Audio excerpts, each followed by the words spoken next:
Hello friends, welcome back to my YouTube channel. I am Sunil best. तो friends, हम कर रहे हैं ज्योग्राफी की तैयारी, सॉरी सोशल साइंस की तैयारी, और इसमें हमने लिया है ज्योग्राफी। तो एमसीक्यू बेस्ड क्वेश्चन कर रहे हैं, 50 क्वेश्चन करेंगे। अगर आप मेरे चैनल पर पहली बार आए हो तो डिफरेंट काइंड ऑफ इसमें वीडियो जाके देख सकते हो। डीएसएसबी के लिए पर्टिकुलर सीरीज़ में बना रहा हूँ जिसमें एमसीक्यू क्वेश्चन होंगे हिस्ट्री से रिलेटेड, ज्योग्राफी। और फ्रेंड्स, मुझे इस फील्ड में कम से कम 5-6 साल का एक्सपीरियंस हो गया है। अनफॉर्चुनेटली मैंने अभी तक इसको क्रैक नहीं करा एग्ज़ाम को, लेकिन मेरे पास बहुत सारा एक्सपीरियंस है। केंद्रीय विद्यालय में मैं लगभग 3 साल तक पढ़ा चुका हूँ एज ए कॉन्टेक्चुअल टीचर। तो फ्रेंड्स, आइए शुरू करते हैं। और अपने अनुभवों के आधार पर मैं यहाँ पर वीडियो लेके आता हूँ, और आप लोगों को अच्छी लगे तो शेयर करिए। आप लोग कितनी भी पढ़ाई कर लीजिए, लेकिन आपको प्रैक्टिस करनी पड़ेगी एमसीक्यू क्वेश्चन की। और उसी से आपकी जो क्लियर होंगे डाउट्स, आपके जो बेसिक वो कॉन्सेप्ट क्लियर हो जाएंगे। तो आप कहीं भी किसी से भी पढ़ाई करें, कहीं से भी करें, लेकिन एमसीक्यू ज़रूर लगाएं। तो अगर आपकी तैयारी हो रही है तो साथ साथ में एमसीक्यू लगाएं। तो शुरू करते हैं बिना किसी देरी के। ध्वनि मापक इकाई को कहते हैं डेसीबल कहते हैं। डेसीबल में नापा जाता है जो ध्वनि की यूनिट होती है साउंड की। निम्नलिखित में से गैर परंपरागत ऊर्जा के स्रोत कौन है? ठीक है, गैर परंपरागत ए व डी, पवन ऊर्जा और ज्वार शक्ति। गैर परंपरागत को कहा जाता है नॉन कन्वेंशनल रिसोर्स, ऐसे रिसोर्स जो कि कभी ख़त्म नहीं होंगे। लेकिन पेट्रोलियम, कोयला है, ये कन्वेंशनल रिसोर्स है, परंपरागत है, एक टाइम के बाद ये ख़त्म हो जाएंगे। उत्तर प्रदेश की कुल आबादी भारत की आबादी का 16.4% है। तो बहुत ही ज़्यादा जनसंख्या, लगभग यहाँ पे 23-24 करोड़ लोग रहते हैं। फ्रेंड्स, इसके अलावा मैं एक फैक्ट आपको बता दूं कि हमारे भारत में विश्व की कुल भूगोल का 17% पाया जाता है। और हमारे पास भूमि का जो भूभाग है वो 2.5% के अराउंड है।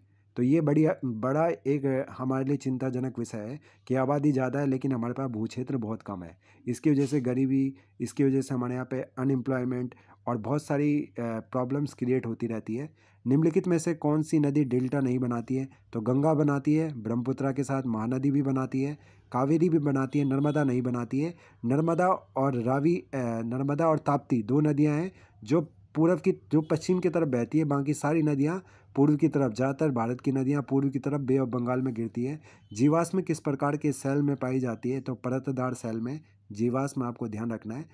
और वायुमंडल में कौन सी गैस सबसे ज़्यादा है? नाइट्रोजन, लगभग 71% पाई जाती है। 78%, और शायद 21% हमारी ऑक्सीजन पाई जाती है। कौन सी हवा वर्ष में 2 बार अपनी दिशा परिवर्तन करती है? तो मानसून हवा इसको कहा जाता है। ज्वार भाटा की उत्पत्ति का कारण है चंद्रमा का गुरुत्वाकर्षण। ज्वार और भाटा, ज्वार का मतलब होता है जो लहरें ऊपर उठती है, और भाटा होता है जो नीचे की तरफ आती है लहरें, आपने देखा होगा। तो इसको टाइडल एनर्जी का भी निर्माण करते हैं हम इससे, टाइडल, ठीक है, ज्वारीय ऊर्जा का निर्माण के द्वारा हम बिजली उत्पन्न करते हैं। इसको ज्वार कहते हैं और इसको भाटा कहते हैं, ठीक है। तो चंद्रमा के गुरुत्वाकर्षण बल के कारण ये परिघटना होती है। गोबी, कालाहारी, आटाकामा, सहारा क्या है? ये मरुस्थल है, सारे के सारे। और सहारा मरुस्थल सबसे बड़ा है विश्व का। और भारत में एक मरुस्थल है जो कि एक आजकल आपको पता है कि थार नामक कार भी मार्केट में आई है। तो उसी कार का नाम रखा गया है भारत के मरुस्थल थार के नाम पर। तो थार मरुस्थल भारत में है। चंबल नदी किन राज्यों से होकर बहती है? उत्तर प्रदेश, मध्य प्रदेश और राजस्थान। और चंबल के बीहड़ आपने सुने होंगे। चंबल का वीरप्पन नामक एक बहुत ही खतरनाक डाकू था, ठीक है। उत्तर प्रदेश, मध्य प्रदेश और राजस्थान में इसके जंगल पाए जाते हैं। मध्य प्रदेश जंगलों में प्रथम स्थान पर है, राजस्थान भूभाग में प्रथम स्थान में है भारत में, और उत्तर प्रदेश प्रथम स्थान है जनसंख्या में, ठीक है। और राम मंदिर का भी अयोध्या नामक डिस्ट्रिक्ट में प्रतिष्ठापना हुई है, मंदिर बना है राम मंदिर, अभी चल रहा है, उसका काम पूरा नहीं हुआ है। तो निम्नलिखित में से किस नदी का उद्गम भारत के बाहर है? ये नर्मदा नदी है, आपको ध्यान रखना है। किस नदी का उद्गम भारत के बाहर है? उद्गम ब्रह्मपुत्रा नदी इसका सही आंसर होगा। ये नर्मदा गलत दिया है। नर्मदा तो हमारे अमरकंटक से निकलती है। नर्मदा नदी अमरकंटक महाराष्ट्र में है, अमरकंटक की पहाड़ियाँ। तो ब्रह्मपुत्रा जो है वो आपके तिब्बत के पास में कोई सरोवर है, मानसरोवर लेक, शायद वहाँ से निकलती है ब्रह्मपुत्रा नदी। इग्लू क्या है? ऑस्ट्रेलिया के मूल निवासियों द्वारा पालतू बनाया गया एक चक्र का पशु, ठीक है। किस भारतीय राज्य ने 2016-17 में भारत की उत्पादित चीनी का 1/3 से अधिक चीनी उत्पादन किया है? तो यूपी ने करा है, तो शुगर केन जिसको हम बोलते हैं, और शुगर केन से तुम्हारा शुगर, तुम्हारा जैगरी और खांड सी गुड़ और चीनी ये बनाए जाते हैं। और इसके अलावा कोई एक सीरा होता है, सीरा पेय पदार्थ, वो भी बनाया जाता है सीरा। हिमालय का तीसरा सबसे बड़ा शिखर कौन सा है? माउंट कंचनजंगा। सबसे बड़ा शिखर हिमालय का जो है जिसको हम कहते हैं, आप सबको पता है, माउंट एवरेस्ट। 8,839 उसकी मीटर उसकी हाइट है। निम्नलिखित में भारतीय राज्यों में किस में से कर्क रेखा नहीं गुजरती है? तो राजस्थान, त्रिपुरा, मिजोरम से गुजरती है, उत्तर प्रदेश से नहीं गुजरती है। कर्क रेखा 23.5 डिग्री उत्तरी अक्षांश रेखा है और भारत को 2 बराबर भागों में कर्क रेखा बांटती है। लगभग 7-8 राज्यों से गुजरती है। 2011 की जनगणना के अनुसार उत्तर प्रदेश के किस जिले की जनसंख्या सबसे ज़्यादा है? तो इलाहाबाद की है, जिसका नया नाम प्रयागराज है। गोदावरी नदी का उद्गम स्थल राज्य में है, महाराष्ट्र में। इसके अलावा इलाहाबाद में फ्रेंड्स शायद गंगा और जो यमुना नदी है उनका संगम भी इलाहाबाद में होता है, प्रयागराज में। ठीक है। गोदावरी नदी का उद्गम स्थल है महाराष्ट्र में है, गोदावरी नदी का उद्गम स्थल महाराष्ट्र में, ये ध्यान रखना है। भारत की सबसे मीठे पानी की झील वूलर झील है, जो कि जम्मू कश्मीर में है। और चिल्का लेक खारे पानी की, जो कि उड़ीसा में है। ये आपकी खारे पानी की है, सलाइन वाटर, और ये आपका मीठा पानी। भारत और पाकिस्तान के बीच कितनी पार सीमा ट्रेन चलती है? एक। और भारत और पाकिस्तान को जो रेखा काटती है उसको बोलते हैं रेड क्लिफ रेखा।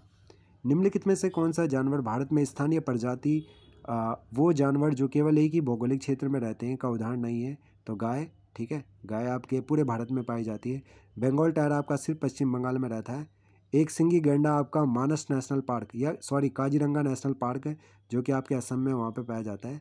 और ये मिथुन, मुझे ध्यान नहीं है फ्रेंड्स इसका, तो आप कमेंट करके बता सकते हो, प्लीज़ कमेंट कर दीजिए अगर आपको पता है तो। भारत का सबसे बड़ा बॉक्साइट उत्पादक राज्य है? तो उड़ीसा, बॉक्साइट उत्पादक राज्य उड़ीसा है। और उड़ीसा, झारखंड, छत्तीसगढ़, ये हमारे क्या है, एक बेल्ट है, मिनरल बेल्ट कहा जाता है इनको, जहाँ पे सबसे ज़्यादा खनिज पाए जाते हैं। ठीक है, जैसे उड़ीसा, पश्चिम, यहाँ पे झारखंड में, ठीक है, और तुम्हारे छत्तीसगढ़ में, यहाँ पे सबसे बड़ी मात्रा में शायद आयरन पाया जाता है। ठीक है, टिस्को कंपनी जो है यहाँ पे, यहीं पे स्थापना हुई थी। और निम्नलिखित में से किस प्रकार का कोयला उच्चतम गुण है? तो एंथ्रेसाइट सबसे बढ़िया उच्चतम गुणवत्ता का होता है। निम्न में से कौन सी मृदा कपास के लिए? तो बिना किसी संकोच के आप इसमें काली मिट्टी, जिसको हम रेगर सॉइल भी कहते हैं, तो काली मिट्टी में ही कपास होता है। और महाराष्ट्र में, गुजरात में, गुजरात के सौराष्ट्र में, और डेक्कन प्लेटू जो हमारा दक्कन का पठार है, उसमें मुख्य रूप से काली मिट्टी पाई जाती है। और कपास की खेती उसमें बहुत अच्छी होती है, कपास की खेती।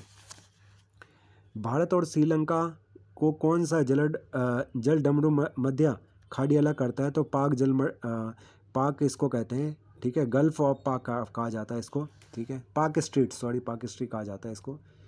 अप्रैल 2018 में उत्तर प्रदेश सरकार द्वारा गंगा नदी के जल ग्रहण क्षेत्र में हरित क्षेत्र को बढ़ाने और मृदा अपरदन को रोकने के लिए निम्न में से किस योजना की शुरुआत की गई है? तो गंगा हरितिमा, याद रखना आपको। निम्नलिखित में से कौन सा देश भारतीय राज्य उत्तर प्रदेश की सीमाएं साझा करता है? तो नेपाल है इसका आंसर, सही आंसर इसका नेपाल है। नेपाल जो कि उत्तर प्रदेश से सीमा साझा करता है। भारत की किस राज्य और जो चीन है, चीन की सीमा होती है आपके उत्तराखंड से और हिमाचल प्रदेश से। निम्नलिखित में से किस राज्य भर के सभी घरों में छत पर बारिश के पानी का संग्रहण अनिवार्य कर दिया गया है? तो तमिलनाडु में है ये। ठीक है, रेन वाटर हार्वेस्टिंग की जो प्रणाली है।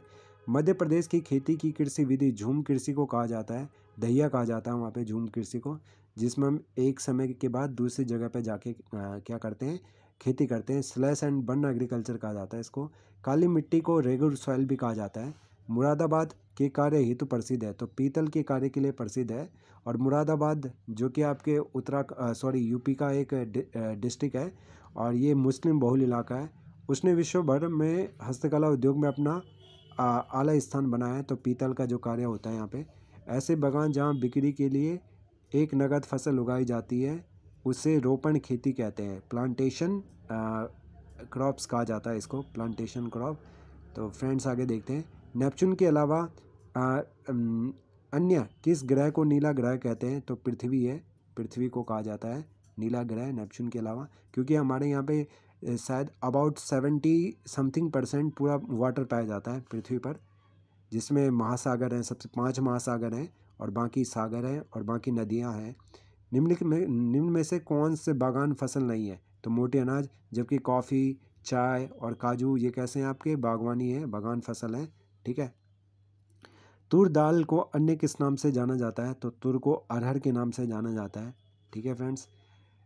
इसके अलावा डैश एनीमीटर का प्रयोग हवा के बल और वेग मापने के लिए किया जाता है। एनीमोमीटर। लैक्टोमीटर से आप दूध को नापते हैं। थर्मामीटर से हम अपना टेम्परेचर नापते हैं बॉडी का जब बुखार आता है। स्पीडोमीटर से शायद स्पीड नापी जाती है, इसके बारे में मुझे कंफर्म नहीं है। ठीक है। तो हवा के बल और वेग को मापा जाता है एनोमोमीटर। बड़ा इंपॉर्टेंट क्वेश्चन है, तो ध्यान रखिए। निम्न में से किस देश को पहले सिलोन कहा जाता था? तो श्रीलंका को। और श्रीलंका में फ्रेंड्स एनसीईआरटी में आपने पढ़ा है कि तमिल और सिंगली समुदाय के बीच में सिविल वॉर हुआ था और लिट्टे नामक एक ग्रुप की स्थापना करी गई थी। तो श्रीलंका, जहाँ की वर्तमान में दो राजधानी है, एक तो महिला जवर्धनेपुरम कोट्टे और एक पुरानी है कोलंबो। 1869 डैश में स्वेज नहर के खुलने से भारत और यूरोप की दूरी 7,000 किलोमीटर कम हो गई। इसका रीज़न ये है कि पहले हमें अफ्रीका महाद्वीप के नीचे से घूम के जाना पड़ता था और हम सीधे मुंबई की तरफ से ऊपर जाते हैं अरब सागर में, और अरब सागर से हम जाते हैं खाड़ी देश जो आपके अरब कंट्री हैं उधर से होते हुए सीधे हम कहाँ जाते हैं? आपके जो मेडिटेरियन सी है, भूमध्य सागर होते हुए हम यूरोप में एंट्री करते हैं इटली होते हुए। आगे देखते हैं, इटली से पहले टर्की पड़ता है, तुर्की। निम्न में से किस खनिज को पीला केक कहते हैं? तो यूरेनियम को पीला केक कहा जाता है। बहुत महंगा होता है और परमाणु ऊर्जा में इसका यूज़ होता है और विश्व में सबसे ज़्यादा ऑस्ट्रेलिया में यूरेनियम पाया जाता है। निम्न में से कौन सा जिला उत्तर प्रदेश के बुंदेलखंड क्षेत्र में है? तो ये महोबा जिला है, महोबा। ध्यान रखना आपको। उत्तर प्रदेश का क्षेत्रफल देश की कुल क्षेत्रफल का लगभग 7.3% है, तो ये भी ध्यान रखना आपको, 7.3। एशिया में तीसरा सबसे अधिक आबादी वाला देश कौन सा है? तो इंडोनेशिया। पहला सबसे भारत अभी प्रथम नंबर पर है, फिर उसके बाद दूसरे नंबर पर चाइना है, फिर इंडोनेशिया है। और फ्रेंड्स आगे देखते हैं, निम्नलिखित में दक्षिणी अमेरिका में राष्ट्रों में किसमें दक्षिणी अमेरिकी क्षेत्र का सबसे बड़ा वन क्षेत्र है? ब्राज़ील, और ब्राज़ील की राजधानी है ब्राज़ीलिया। और ब्राज़ील में 1992 में अर्थ समिट भी हुआ था। बड़ा इंपॉर्टेंट क्वेश्चन है अर्थ समिट। और आपको बता दूं कि जो ब्राज़ील के अमेज़न फॉरेस्ट हैं उनको विश्व के फेफड़े भी कहा जाते हैं। लगभग पूरे विश्व को 30 से 40% ऑक्सीजन प्रदान करते हैं ये। और इसके अलावा ब्राज़ील के पास में पैराग्वे है, उरुग्वे है, ये सारी बड़ी बड़ी कंट्री है। दक्षिण अमेरिका महाद्वीप में पड़ता है ब्राज़ील, और ब्राज़ील से ही आपकी अमेज़न रिवर भी यहाँ पे निकलती है। सबसे बड़ी नदी है विश्व की। और नील नदी जो है वो आपके मिस्र में, दक्षिण अफ्रीका में, अफ्रीका महाद्वीप में है। वो सबसे लंबी नदी है नील नदी, नाइल रिवर। और भारत की सबसे बड़ी नदी है गंगा, और दक्षिण भारत की सबसे बड़ी रिवर है गोदावरी, जिसको साउथ गंगा के नाम से जानते हैं। आगे करते हैं, प्रायद्वीप या भारत की सबसे बड़ी नदी गोदावरी। देखिए आगे वही क्वेश्चन। उत्तर प्रदेश के निम्नलिखित जिलों में से किसकी सीमा नेपाल के साथ लगती है? तो महाराजागंज की। ध्यान रखना है इसका, किसकी सीमा? महाराजागंज की। और आपको बता दूं आगे, काला नमक चावल की किस्म को एक जिला एक उत्पाद योजना के तहत उत्तर प्रदेश के गोरखपुर जिले से उत्पाद रूप में चुना गया है। और गोरखपुर गृह क्षेत्र भी है, गृह संसदीय क्षेत्र रहा है योगी आदित्यनाथ का। परिवहन के साधन का इस्तेमाल किसके अनुरूप किया जाता है? सामाजिक प्रतिष्ठा के अनुरूप किया जाता है। ठीक है, सोशल हम अपनी वो दिखाते हैं ना, प्रतिष्ठा। ठीक है। सर्वोत्तम गुणवत्ता वाला कोयला जिसमें 80% से 95% कार्बन होता हुआ है एंथ्रोसाइट। तो बड़ा इंपॉर्टेंट क्वेश्चन है, 2 बार आ गया है। भारत की पहली इंजन विरहित स्पीड ट्रेन 18 चेन्नई की इंटीग्रेटेड फैक्ट्री द्वारा विकसित गई। ट्रेन 18, ठीक है, इंजन विरहित स्पीड ट्रेन कहते हैं इसको। वर्गीज कुरियन को लाल बहादुर शास्त्री द्वारा राष्ट्रीय डेयरी विकास बोर्ड के अध्यक्ष के रूप में नियुक्त किया गया था। और फादर ऑफ वाइट रिवॉल्यूशन, ठीक है, सफ़ेद क्रांति के पितामह के रूप में फेमस है वर्गीज कुरियन। और इन्होंने दूध के जो उत्पादन है, दूध के उत्पादन को भारत में बहुत बड़ी मात्रा में बढ़ाने का इनका हाथ है।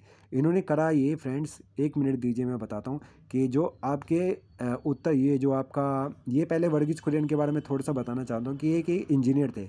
लेकिन बाद में इनके साथ एक कुछ घटना हुई और बाद में ये काम पे गए, गुजरात में गए और गुजरात में इनको कुछ सोशल वर्क का कार्य करने को मौका मिला। तो वर्गीज कुरियन ने गुजरात में जो अमूल जो दूध जो लोकल जो दूध का प्रोडक्शन करते थे उनके साथ मिलकर थोड़ा थोड़ा प्रोडक्शन को बढ़ाया और उसके बाद इन्होंने एक से एक तकनीक लेके आए और साथ में इन्होंने जो कोऑपरेटिव थे उनके साथ मिलकर दूध के उत्पादन को बढ़ाया और जो वहाँ के फार्मर और जो डेयरी प्रोडक्शन का काम करते थे उनको बहुत फ़ायदा हुआ। तो बाद में इनको गवर्नमेंट द्वारा उसी स्थान पर पर्टिकुलर क्या कर दिया गया, गवर्नमेंट ऑफिसर नियुक्त कर दिया गया था कि आप सिर्फ इसी चीज़ का काम देखोगे। तो फिर उन्होंने अपनी पूरी लाइफ इंजीनियरिंग को छोड़कर इसी चीज़ को दी। निम्नलिखित में से ये मैंने फ्रेंड्स किसी आर्टिकल में पढ़ा था तो याद आया, तो मुझे लगा कि शेयर करना चाहिए वर्गीज कुरियन के बारे में। निम्नलिखित में से किस रेडियोधर्मी धातु को विश्व का सबसे बड़ा भंडार मौजूद है? तो थोरियम। थोरियम। ऑस्ट्रेलिया के एकमात्र द्वीपीय राज्यों का नाम बताइए? तस्मानिया। ठीक है, द्वीपीय राज्यों का नाम तस्मानिया, ऑस्ट्रेलिया। और विश्व का सबसे छोटा महाद्वीप भी ऑस्ट्रेलिया है। इसके अलावा ऑस्ट्रेलिया एक देश भी है, ठीक है, महाद्वीप का नाम भी है। और ऑस्ट्रेलिया महाद्वीप को वर्तमान में ओशियाना भी कहा जाता है। तो फ्रेंड्स ये हमने कर दिए इतने क्वेश्चन, फिर आने वाली सीरीज़ में इनको कंप्लीट करते हैं, फिर धीरे धीरे करके अपनी इनकी जो क्वालिटी है उनको और भी अच्छा करेंगे, क्वेश्चन को हार्ड करेंगे। तो अगर आप कोई वीडियो अच्छी लगे तो अपने फ्रेंड्स के साथ शेयर करना और वीडियो को कुछ आप कमेंट भी कर सकते हो, अपने फीडबैक दे सकते हो। तो टिल देन बाय बाय, जय हिंद एंड कीप स्टडी।